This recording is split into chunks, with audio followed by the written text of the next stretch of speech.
Bismillahirrahmanirrahim. Assalamualaikum warahmatullahi wabarakatuh. Innal hamdalillah nahmaduhu wa nasta'inuhu wa nastaghfiruh wa na'udzu billahi min syururi anfusina wa min sayyiati a'malina. May yahdihillahu fala mudhillalah wa may yudlilhu fala hadiyalah. Asyhadu an la ilaha illallah wahdahu la syarikalah wa asyhadu anna Muhammadan abduhu wa rasuluh la nabiyya ba'dah. Allahumma salli wa sallim ala Muhammad wa ala ali Muhammad kama sallaita ala Ibrahim wa ala ali Ibrahim innaka Hamidum Majid. Allahumma barik ala Muhammad wa ala ali Muhammad kama barakta ala Ibrahim wa ala ali Ibrahim innaka Hamidum Majid. Amma ba'du, fa ya ibadallah, jamaah masjid At-Thayyibah yang dimuliakan Allah. Alhamdulillah hari ini kita sudah selesai pada puasa yang hari keempat.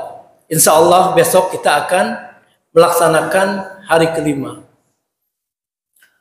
Allah Subhanahu wa taala berfirman dalam surat Al-Kahfi di ayat terakhir, ayat 110. A'udzu billahi minasyaitonir rajim. Qul innama ana basyarum mislukum.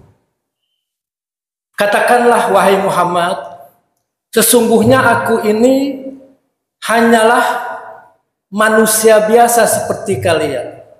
Bashar artinya manusia, mislukum seperti kalian. Yuha ilayya. Tapi bedanya bahwa aku ini diberikan wahyu oleh Allah. Yuha ilayya. Annama ilahukum ilahu wahid. Bahwa sesungguhnya Tuhan kamu adalah Tuhan yang satu. Faman kana yarju liqa'a rabbih falyamal amalan sholiha wa la yusyrik bi ibadati rabbih ahada. Barang siapa yang berkeinginan berjumpa dengan Tuhannya. Jadi di sini berjumpa dengan Tuhannya, ulama menafsirkan bahwa kita setelah kematian akan dibangkitkan dan akan berjumpa dengan Allah. Dan kenikmatan yang paling tinggi adalah saat kita memandang wajah Allah. Para penghuni surga sangat mendambakan memandang wajah Allah. Namun demikian, ada ulama juga yang mengatakan bahwa liqa selain kita berjumpa dengan Allah, juga kita diberikan ganjaran. Jadi kalau kita ingin berjumpa dengan Allah, sekaligus Allah memberikan ganjaran pahala kepada kita nanti tentunya di surga, falyamal amalan sholiha. Maka lakukanlah amal soleh. Yang kedua, jangan engkau sekutukan Allah pada saat kita ibadah kepadanya. Jadi yang kedua dilarang menyekutukan. Yang pertama ibadah. Adapun ibadah atau amal soleh itu jenisnya banyak sekali. Dari mulai sholat, kita puasa, kita baca Al-Quran, haji dan sebagainya. Dan tak lupa bahwa menjalin atau menghubungkan tali silaturahim juga itu ibadah yang seringkali kita lupakan. Jadi hari ini saya coba membahas lebih jauh tentang silaturahim yang harus kita hubungkan. Rasulullah Shallallahu Alaihi Wasallam bersabda, "Man ahabba ayyubsata lahu fi rizqih wa yunsa'a lahu fi atharih falyasil rahimah." Barang siapa yang ingin dilapangkan rezekinya oleh Allah dan ditangguhkan ajalnya atau dipanjangkan usianya atau umurnya, hendaklah ia bersilaturahim, menjaga tali silaturahim. Ini hadis sahih muttafaq alaih. Jamaah yang dimuliakan Allah, dilapangkan rezekinya menurut Imam An-Nawawi adalah rezekinya diluaskan, diberikan harta yang banyak di dunia dengan harapan hartanya bisa digunakan untuk ibadah kepada Allah. Namun beliau juga mengatakan orang yang rezekinya sedikit bisa juga dilapangkan rezekinya oleh Allah. Artinya rezekinya diberikan barokah, walaupun sedikit tapi cukup. Jadi ada dua, ada yang diberikan harta berlimpah, dia syukuri, dia gunakan ibadah.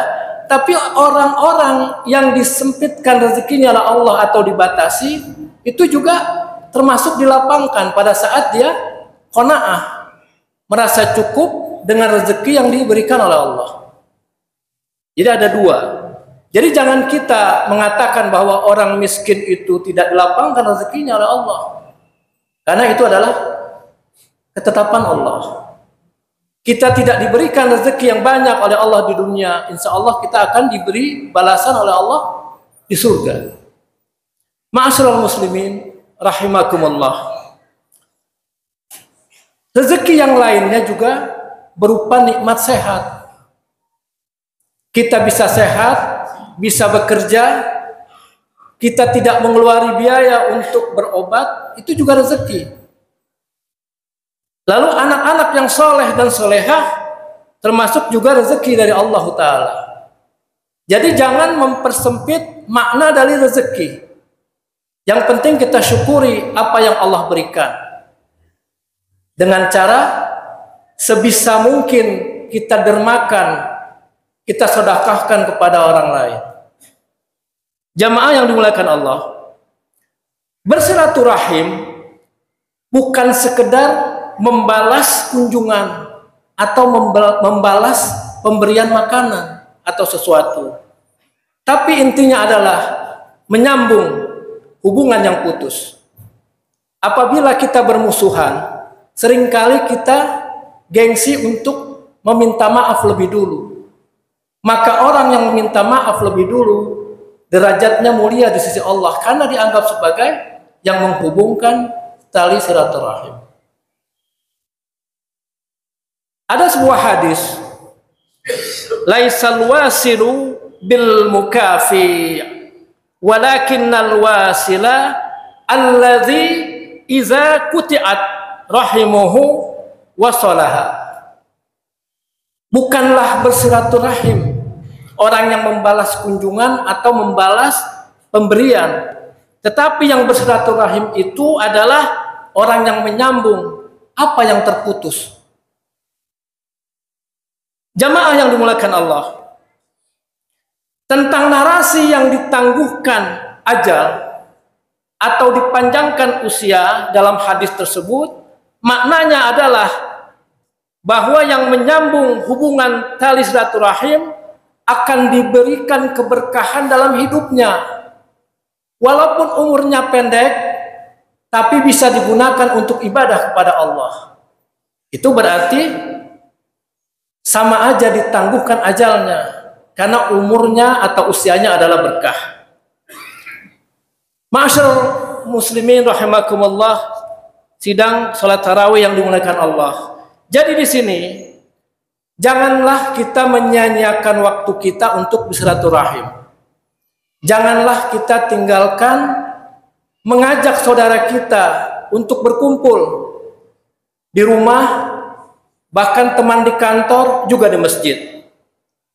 Jadi kita bisa beribadah kepada Allah sesuai dengan tuntunan yang diberikan oleh Rasulullah Sallallahu Alaihi Wasallam. Jadi marilah kita selalu menyambung tali silaturahim. Billahi taufiq wal hidayah wal afu minkum. Wassalamualaikum warahmatullahi wabarakatuh.